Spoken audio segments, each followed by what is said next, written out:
Assalamualaikum warahmatullahi wabarakatuh. Kembali lagi di video Randila dan Radifa. Di sini kami akan menjelaskan mengenai percobaan 5, yaitu sensor posisi mobil. Di sini sudah ada alat dan bahan yang tertera. Jadi untuk membuat sensor posisi mobil, kita harus mempunyai alat dan bahan tersebut. Yaitu ada komputer atau laptop, pasti dong karena kita menggunakan secara virtual ya kan, jadi harus menyiapkan komputer atau laptop OS Windows 7 ke atas, itu 1 unit. Lalu breadboard dan kabel jumper 1 set, potensiometer 5 kilo ohm 2 buah, trimpot 500 ohm 1 buah, resistor 100 ohm, 220 ohm, 1 kilo ohm masing-masing 2 buah.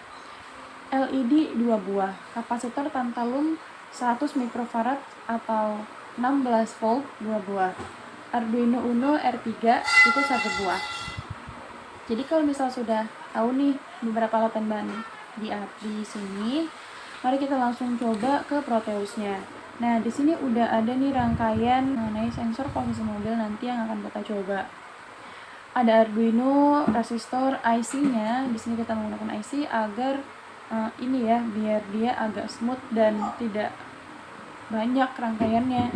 Lalu ada LCD-nya, ada virtual terminal, kompim, lalu ada resistornya, ada LED-nya, 2 LED-nya, ada yang warna hijau dan warna merah. Tentunya berbeda ini ya, berarti tentunya berbeda fungsinya dari keduanya. Lalu di sini potensiometer, ada potensiometer yang kedua. Mengenai ini untuk yang miring dan ini untuk yang tanjakan turun. Nah, berarti untuk yang miring dan tanjakan turun ini dia berpengaruh pada LED-nya. Jadi kalau misal untuk potensiometer yang miring, itu dia akan, misalkan si potensiometer ini miring, maksudnya miringnya tuh terlalu miring ya, artinya berbahaya, maka lampu warna merah itu akan nyala. Kalau misalkan tanjakan turunnya ini terlalu nanjak atau terlalu berbahaya, itu dia akan nyala warna greennya atau warna hijaunya, LED warna hijaunya akan nyala. Nah, itu akan nyala ketika kita mengcompile si Proteusnya. Nanti jika kita sudah run Proteusnya, virtual terminal yang sudah dirangkai, yang sudah disambungkan juga dengan kompim, dia akan tampil nih virtual terminalnya sama seperti LCD fungsinya. Jadi nanti dia terpampang bahwa kita atur, kalau misalnya kita atur si ini potensiometernya, jika kita mainin kemiringannya, maka dia akan berpindah-pindah atau berubah-ubah si LCD dan virtual terminalnya nanti. Misalkan 160 derajat miring gitu. Itu nanti akan tertampil di virtual terminal dan LCD-nya. Kenapa bisa begitu? Karena kita menggunakan Arduino. Jadi untuk mengcoding sebuah codingan seperti tadi, kita harus menampilkan bacaan seperti tadi, kita harus ada codingan di Arduino-nya. Jadi codingan Arduino tuh seperti ini. Nah, ini untuk codingannya. Jadi kita akan mencoba tentang tanjakan turun dan kemiringan. Lalu di sini outputnya berarti ada yang LED-nya miring, ada yang LED-nya tanjakan turun. Tadi kan kita coba, ini dia menggunakan 19200. Berarti di Proteus juga kita harus kompimnya kita harus coba yang 19200, jangan yang lain. Jadi kita harus pilih yang 19200. Jika sudah, kita klik OK, dan virtual terminalnya juga harus 19200 biar kontras sama Proteus Arduino-nya. Jika sudah sama 1.200, maka kita langsung ke sini. Jadi nanti untuk LED-nya kemiringan 210, itu lebih dari 210 dia akan menyala ya. Jadi kalau misal tidak, itu dia tidak menyala atau low gitu. Lalu ini untuk kemiringan. Jadi jika kemiringannya lebih dari 160, maka dia akan terbaca pada layar LCD dan virtual terminalnya itu miring ke kiri dengan berapa derajat gitu. D ini artinya derajat. Miring ke kiri dengan sekian derajat. Itu. Ini untuk jika lebih dari 160. Kalau misalkan dia kurang dari 160, berarti dia akan miring ke kanan dengan berapa sekian derajat seperti itu. Ini untuk jika kurang dari 160, dan kalaupun tidak keduanya, itu dia tertera bahwa tidak miring atau artinya datar. Nah, lanjut. Yang tadi adalah kemiringan, sekarang adalah tanjakan turun. Artinya tanjak turun. Lalu jika dia lebih dari 160, maka kan seperti tadi di sini dia tertera turunan berapa sekian derajatnya. Ini derajat. Lalu kalau misalkan dia kurang dari 160, maka akan tertera pada LCD, dan virtual terminalnya itu tanjakan berapa derajat, seperti itu. Tergantung sama input yang kita masukkan. Misalkan kita masukkan input minus 86 derajat misalkan, seperti itu di potensiometernya, maka dia akan terbaca tanjakan 86 derajat. Itu berbahaya atau enggak, dan itu tergantung sama LED-nya. LED-nya dia kalau misalkan dia nyala berarti dia berbahaya. Itu sudah diatur di atas tadi. Nah, ini untuk codingannya. Setelah udah kita compile, jika sudah di-compile, terus kita copy nih yang bagian sini. Kita blok dulu sampai sini, terus kita copy. Selesai, kalau kita copy sampai sini, oke, di copy terus di paste di Arduino-nya di sini. Setelah sudah, kita klik OK, lalu kita run. Seperti itu untuk percobaan kali ini. Oke, baik. Sekarang kita akan jawab tugas-tugasnya, menyelesaikan tugas-tugas dari modul 5 ini. Pertama, kita punya tugas untuk memindahkan wiring diagram dari 4.1 ini di lewat sirkuit Proteus 8.9. Kemudian emulasikan antara board Arduino Uno dengan periferal lainnya. Tambahkan serial monitor di Proteus. Ini Proteus saya, Proteus kelompok kita. Di sini tadi dia minta, kalau kita lihat gambar, kita balik lagi ke gambar ini. Ada LCD, ada Arduino, ada untuk pendeteksi kemiringannya.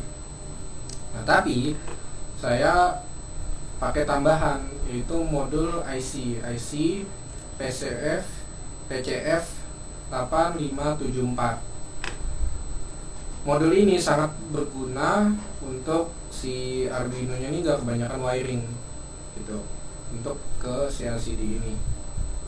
Maka dari itu ini area untuk modul si PCF 8574. Nah, kemudian untuk monitor, tadi dia minta tambahin serial monitor. Untuk serial monitor kita pakai virtual terminal aja, dia yang akan memperlihatkan serial monitornya. Lalu di wiring diagram yang ada di breadboard itu di sini semuanya. Nanti dia akan terhubung ke sini, ke A0. Jadi dia analog ya, dia akan terhubung ke A0, dan yang tanjakan turunan atau kita singkat tantur ini ke A1. Kemudian tugas berikutnya adalah 8.2, kembangkan sketch ini agar hasilnya bisa dimonitor baik di LCD maupun di serial monitor. Nanti akan kita tunjukkan bahwa kalimat ini berhasil kita laksanakan. Kita udah berhasil kembangin sketch ini. Dan di sini ada tambahan, perbaiki sketch 11 dan 12. Buatlah untuk skema berikut. Potensiometer 320 derajat, sehingga masing-masing ke sebelah kiri dan kanan memiliki sudut 160 derajat. 320 dibagi 2. Terus posisi tengah-tengah pada sudut 0 derajat itu pembacaan ADC-nya sama dengan 512. Posisi aman apabila posisi mobil berada di 352 dan 672. Bila di luar nilai desimal tersebut, ini bahaya. Lampu LED akan menyala apabila sudut tukik, kemiringan atau tanjakan turunan di luar kondisi aman berbahaya. Ini juga kita berhasil, nanti akan kita tunjukkan. Namun kalau di sini ADC-nya itu dia kan sampai 1023 maksimalnya. Tapi ketika kita pakai di Proteus dengan potensio 5K, ternyata dia nggak sampai 1023, melainkan 1004. Di sini akan saya tunjukkan bahwa ini tuh cuma sampai 1004 doang. Ini codingan khusus untuk memperlihatkan bahwa dia sampai 1004. Jadi dia di tanjakan turunannya, untuk tanjakan turunannya itu analog read biasa. Dia nggak di mapping, nggak kayak yang kemiringannya. Ini belum saya ubah kemiringannya, dan saya rasa nggak perlu juga diubah. Kita akan lihat untuk tanjakan turunan. Kita play. Nah, di virtual terminal udah kelihatan kalau ini setengah nih 502 tengah-tengahnya. Kalau kita naikin sampai 100%, yang bawah aja kita fokusin. Nah, angkanya itu maksimal di 1004 dan minimumnya jelas 0. Kita akan lihat 0. Artinya mappingnya enggak 0 sampai 1004 melainkan 0 sampai 1023 melainkan 0 sampai 1004. Codingan kedua ini udah saya atur dengan mappingnya di sini, yaitu 1004. 0 sampai 1004 itu di mapping menjadi 0 sampai 320 sesuai apa yang diminta pada 5.2. Kemudian di sini ada perubahan dikit dari apa yang dimiliki rekan saya. Ini banyak banget. Jadi saya pengen pada saat baru mulai itu disapa dulu dengan hello, terus kita kasih tahu bahwa ini adalah alat untuk menghitung kemiringan. Nah, ini mungkin saya compile dulu agar bisa di-run. Ini udah done.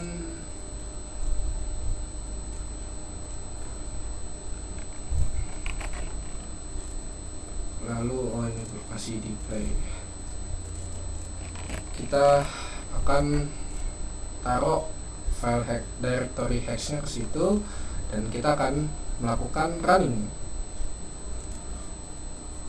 Sehingga inilah hasilnya. Pertama LCD saya nyapa dulu, kemudian dia kasih tahu bahwa ini alat penghitung kemiringan. Baru kita mulai run. Miring kiri 160, miring kanan 160. Ini sama-sama mentok ya, karena sama-sama mentok. Jadi kita mentoknya di 160 derajat. Lalu kalau kita ubah, ini kan yang kemiringan tuh. Ketika dijadiin 0%, maka si virtual terminalnya dan LCD-nya akan menunjukkan bahwa ini miring ke kanan. Di modul dikatakan bahwa ketika dia udah lebih, masih 5.2, udah lebih dari berapa tadi ya? Ini posisi aman apabila desimal. Oh, ini bukan derajat ya, ADC-nya berarti di 352 dan 672. Artinya kalau 352 itu ada di 50 derajat, masing-masing 50 derajat. Kita akan lihat di sini. Kita taruh dimulai dari tengah-tengah dulu. Ini berapa derajat ya? Miring kiri 18. Kalau misalnya aman, lihat LED-nya akan mati. Kita kan dua-duanya aman tuh di tengah-tengah. Nah, ketika kita sampai ke 50 derajat, oke, ini udah 56, 54. Nah, 48 itu masih mati. Tapi ketika kita udah ubah 51 aja, dia akan nyala. Begitu juga ini nih. Kalau dia udah ekstrim, maka dia akan nyala. Di tugas berikutnya dia minta apa lagi ya? Buat tampilan menarik di LCD maupun serial monitor yang menunjukkan posisi mobil, sudut, dan keamanan, aman atau bahaya. Nah, di sini di LCD dan serial monitor saya gagal menunjukkan apakah ini aman atau bahaya. Tapi di sini untuk menunjukkan apa ini aman bahaya, kita hanya bisa pakai LED-nya. Kalau nyala artinya ini bahaya. Sedangkan kalau misalnya nggak nyala, berarti ini aman. Lampirkan seluruh sketch rekayasa Anda dalam bentuk teks. Nanti ketika laporan ini dibuat, akan dilampirkan dalam bentuk teks. Screenshot hasil pembuktian di Proteus terutama LCD. Oke, kita akan melakukan screenshot. Ini taruh sini aja deh. 3, 2, 1. Screenshot sudah dilakukan. Lalu kesimpulan. Apa kesimpulan dari percobaan 5 ini? Kesimpulannya potensiometer itu jelas bisa digunakan untuk mengukur kemiringan yang pertama. Kedua, percobaan ini berhasil. Di sini berhasil menampilkan display sesuai apa yang telah ditugaskan. Nah, ini walaupun ada variasinya seperti hello ini untuk menyapa si user pengguna pengukur kemiringan ini. Lalu dia berhasil, dia mendeteksi dengan baik. Kita akan coba taruh di tengah misalnya, harusnya kan 0. Jadi ketika ini di tengah, di 50% derajatnya akan 0. Ini belum sempat terbaca. Nah, tidak miring, bisa disaksikan sendiri di baik di LCD-nya ataupun virtual terminalnya tidak miring. Jadi kita udah berhasil mengembangkan sketch-nya sehingga jadi lebih akurat lagi untuk mengukur kemiringannya. Lalu virtual terminal yang terbaca, maksud saya apa yang masuk ke virtual terminal ini, apa yang ditampilkan sama virtual terminal ini sama dengan apa yang ditampilkan oleh si LCD. Bedanya paling LCD ada tambahan kalimat sapaan tadi yang pertama sebelum programnya dimulai, tapi virtual terminal sengaja nggak saya masukin agar user tahu kalau ini emang belum jalan gitu, belum dimulai. Baru ketika sudah virtual terminal menunjukkan angka, LCD menunjukkan angka, baru itu artinya udah dimulai gitu. Dan historinya jadi nggak ada kalimat sia-sia gitu di sini di virtual terminal gitu. Untuk kesimpulannya yang pasti ini berhasil. Mungkin itu aja dari saya dan Kamila, kurang lebihnya mohon maaf. Wassalamualaikum warahmatullahi wabarakatuh.